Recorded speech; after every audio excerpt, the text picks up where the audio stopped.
guys, how's it going? Welcome back to another Division 2 video. In today's video, we're going to be breaking down 3 solo DPS PVE builds that I believe every player should have in their loadout. These 3 builds are easy to set up, very practical, and make use of some of the strongest talents, weapons, and gear sets for each setup. The first build on this list is a hard-hitting spotter build with the Lexington assault rifle and black market RPK. The perfect spotter chest talent and flatline adds a nice 35% increased weapon damage, making this a very powerful build.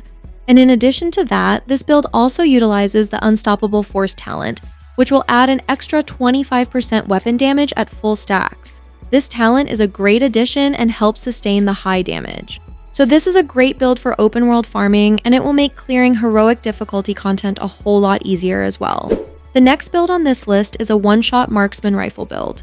Now I know there are tons of videos out on different variations of one-shot rifle builds, and I even made a video on one in the past, but this one-shot marksman rifle setup that I'll be breaking down for you guys is super powerful and makes XP farming so much faster. With this setup, the perfect headhunter and determined talent work together like counterparts to deliver a highly effective one-shot chain killing build. I like to use this build when shade level farming because it's very viable for clearing activities like propaganda broadcast, public executions, and all that other jazz. Last but certainly not least, this third build is in my opinion the best striker DPS setup for solo PvE. The Strega exotic assault rifle is truly an amazing weapon for PvE. The weapon talent on the Strega, Unnerve, synergizes very well with the Striker gear set, making this a very powerful Striker DPS build. Also, I will mention that these 3 builds are also suitable for solo legendary mission runs. However, if you're fairly new, then I wouldn't recommend it unless you're running with a squad. So without further ado, steal the like button's lunch money and let's get started. This spotter build is one of my personal favorites, and if you enjoy using ARs like me, then you should find this a very fun build to run. The Lexington assault rifle is the primary weapon on this build, but I'll show you some alternatives because I know many of you may not have this weapon, or perhaps yours isn't at level 40 unfortunately.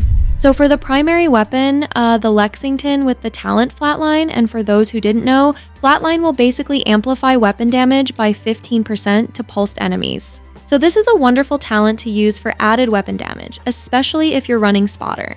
Now for the weapon mods, a rugged mini reflex sight for 5% critical hit chance, a sturdy extendo 556 mag that grants 20 additional rounds, the linked laser pointer, which is an attachment from the technician weapon specialization tree that allows you to pulse enemies, and a 556 flash hider that gives 10% critical hit damage. Also, I know many of you already know this, but for those who don't, this linked laser pointer attachment is used to pulse enemies in order to activate both the flatline and spotter talents. So by having the linked laser pointer on the underbarrel of your weapon, you can simply just aim and pulse a target, which is a lot more convenient than having to use the pulse skill, right? A great alternative weapon for this build is the Kingbreaker, which comes with the talent Perfect Flatline. So with Perfect Flatline, you're getting 20% amplified damage instead of 15%. For the secondary weapon, I'm using the Black Market RPK 74 with the talent flatline. This weapon has an insanely high base damage. For the mask, the Coyote Mask with a 12% critical hit damage mod and the talent pack instincts. So you and allies in your group get a bonus critical hit chance and damage increase based upon the distance of the last enemy you hit. So this makes for a great piece to add more critical hit damage to ranged DPS builds. Now for the chest piece, the Name Closer Vest with the talent Perfect Spotter that will grant 20% amplified weapon damage to pulsed enemies. So this stacks with the flatline weapon talent, right? With blue core armor, both critical hit chance and damage attributes, and a maxed out critical hit chance mod. Also, you get 5% total armor from the one-piece brand set bonus, which won't make a big difference in survivability, but it's nice. For the holster, Picaro's holster for the 10% weapon damage bonus, which further increases overall weapon damage with blue core armor and critical hit chance. And for the knee pads, Fox's Prayer for the 8% damage to target out of cover with weapon damage and critical hit damage. The Contractor's Gloves for the 8% damage to armor with weapon damage and critical hit damage.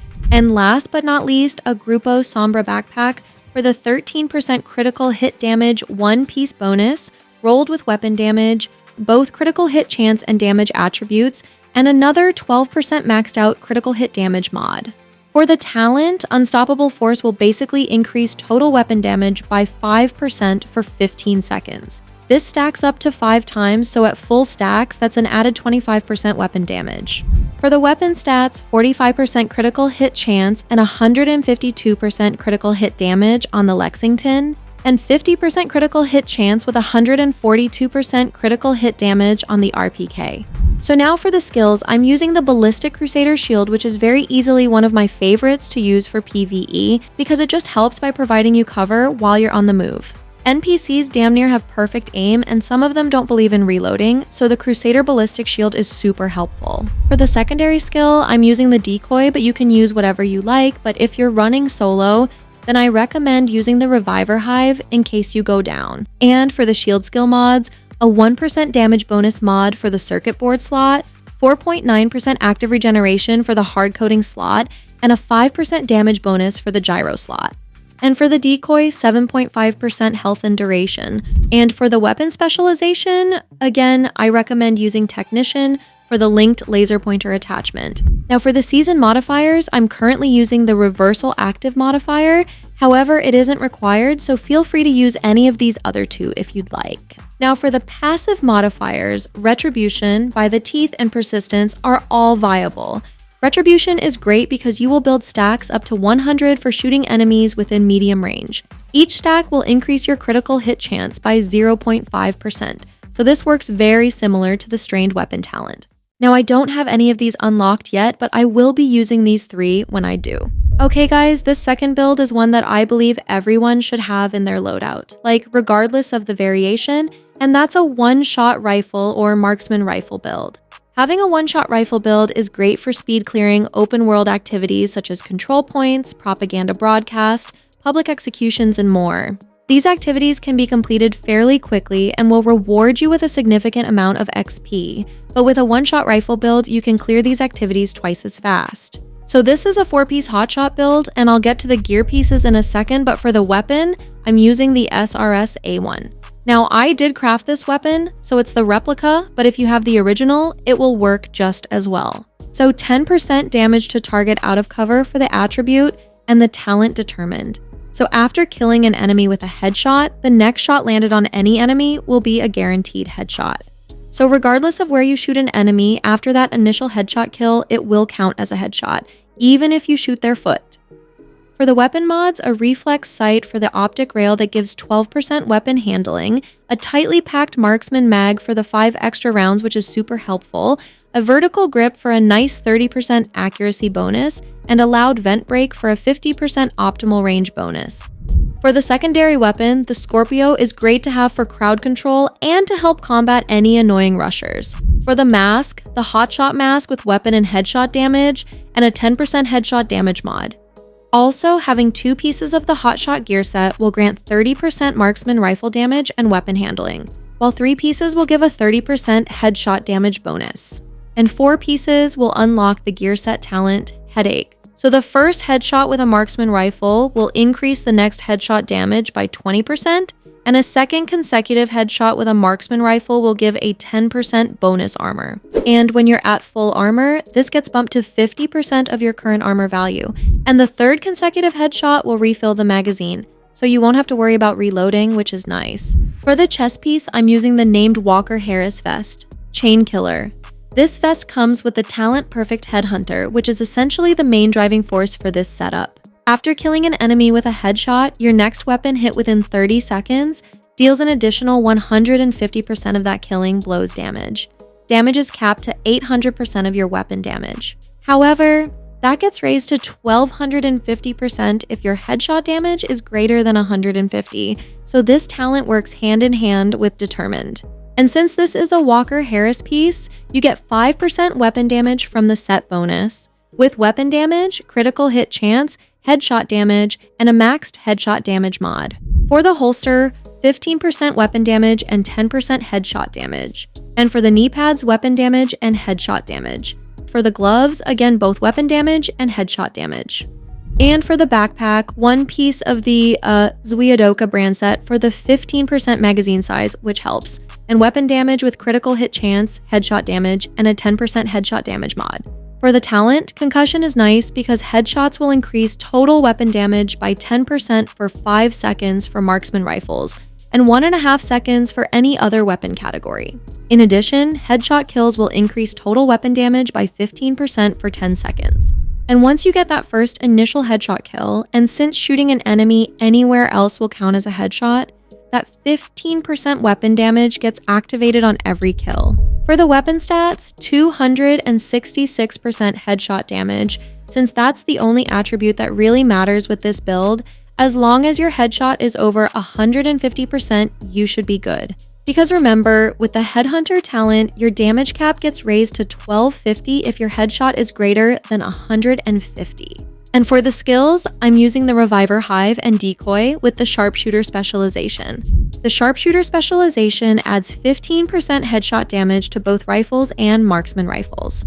Okay, this last build is probably the strongest build on this list. This build utilizes one of the best weapons in the game for PvE, and that's the Strega Exotic Assault Rifle. This is a 4-piece striker build that hits extremely hard and has a decent amount of survivability as well. As I stated earlier, the Strega Exotic Assault Rifle works hand in hand with Striker as they both grant damage increases. So for those who don't know, with the talent on the Strega, Unnerve, killing an enemy will apply a mark on every enemy within 20 meters. Multiple marks can be applied to the same enemy, which stacks at 5. All marks on an enemy will disappear after 10 seconds, but what's crazy is you will deal 15% amplified damage to an enemy per mark. So if an enemy has 5 marks, that's a 75% damage increase to that enemy. For the secondary weapon, I'm using the named Rock and Roll ACS-12 shotgun with the talent Perfectly Extra, so I get a larger mag size. For the mask, a striker mask with blue core armor, critical hit damage, and a maxed critical hit chance mod. And 2 pieces of striker will give you 15% weapon handling, which helps boost accuracy and stability. 3 pieces grants 15% rate of fire, and 4 pieces will unlock the talent, Striker's Gamble.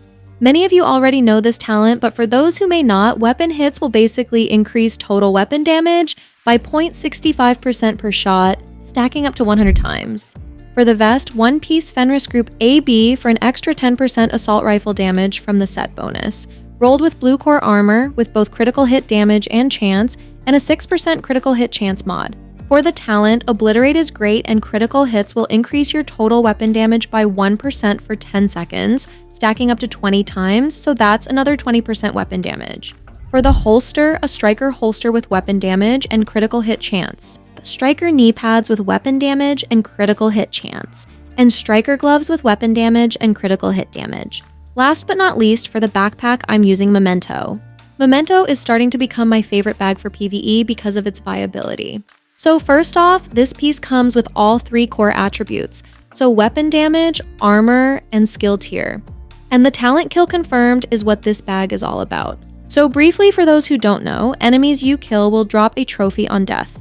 Collecting trophies provides both a short and long-term buff, the first of which scales with the number of core attributes you have equipped and lasts for 10 seconds. What I love most about this backpack is the armor regen and weapon damage bonus. At full stacks, you basically get 30% increased weapon damage and 3% armor regen for 5 minutes.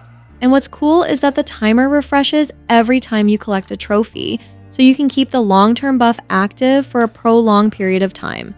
For the stats, 51% critical hit chance and 86% critical hit damage. And for the skills, I'm currently using the Ballistic Crusader Shield and Decoy. I know, big surprise, right? Same mods on both the shield and decoy as the first build, okay? Another thing I'd like to mention is, feel free to go all red with this or the first build if that's what you prefer. I have some blue core armor rolled on my pieces because I like having some survivability, especially when I'm playing solo. For the weapon specialization, I went with Gunner for the armor on kill bonus. Okay guys, this is Prajna, and I really hope this video brought value to you. If you have any questions, please leave them in the comment section and I'll get back to you. Also, feel free to join the Sword Gaming Discord server if you're interested. I'll leave a link in the description of this video, or you can check out the banner on the channel page. Don't forget to leave a like if you enjoyed the video, and good luck farming. Keep it cool, keep it classy, and see you in the next video. Peace out.